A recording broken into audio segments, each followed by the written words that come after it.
Hello and welcome to the Creative Kobold. I'm Gyra. Today we are looking at the siege engine options from Reaper Bones 5.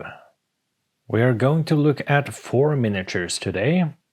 They are the Deathrattle Ballista, Deathrattle Trebuchet, Hammerfist Catapult, and the War Mammoth.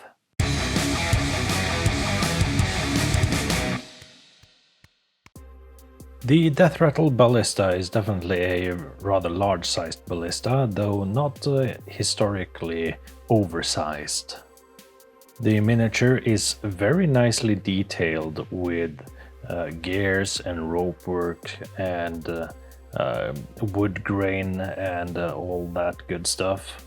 You can see there is one huge bolt loaded into the ballista already. It has wheels so it can be moved to and around on the battlefield. And it has these 2 levers on the back, probably for pulling the string back. Out of the 4 siege engines, this was definitely the one that was the hardest to assemble. It was a bit finicky, but not to say that it was actually hard in itself, just harder than the rest.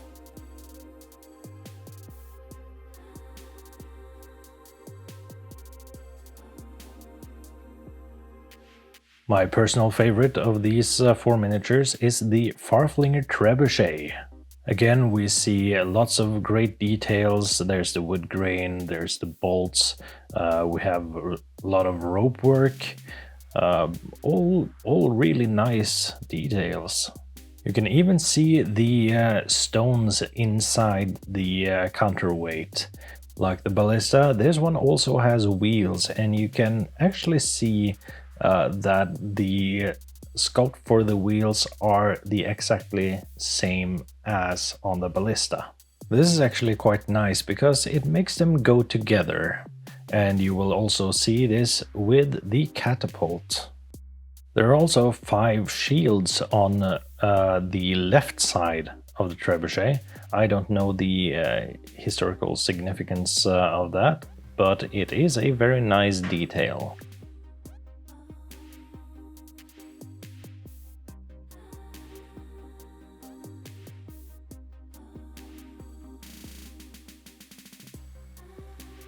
And then there's the Hammerfist Catapult. As you can see, we still have the same style. There's the same wheels, the same wood grain, same rope work, all these things that ties all these 3 siege engines together.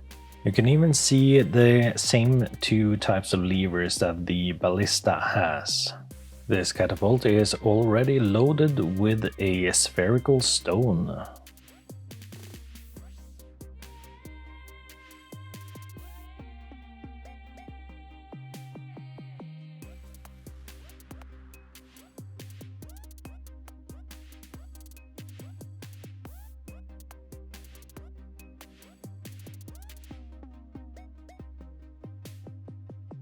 Not all siege engines are built, some are trained. Historically, elephants have been used as siege engines, and the War Mammoth is definitely a Reaper's version of that. This oversized mammoth has armor plating on its face, as well as its right side and its legs. It has an extra set of tusks, as well as various bones or spikes sticking out through wounds and its hide. And the wounds you can see specifically on its lower back towards the tail. It's missing a huge patch of its hide, as well as on just above the front right leg. In addition, it's also broken off one of its main tusks. With its spikes and gargantuan size, this seems like it is either the product of some nefarious magic or some strange mutation. Now, whilst the other 3 siege engine miniatures are more scenery items, this one is an actual creature that you can give a stat block and have more directly involved in an encounter. Though its extremely unique design will probably make it not see the table too much, even if it is very cool.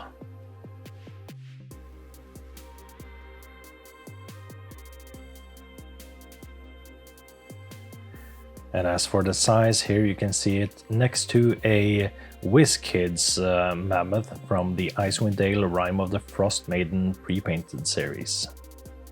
So I hope you enjoyed this closer look at the siege engine options from Reaper Bones 5. Did you get any of these through the Kickstarter, or are you perhaps waiting for them to hit retail?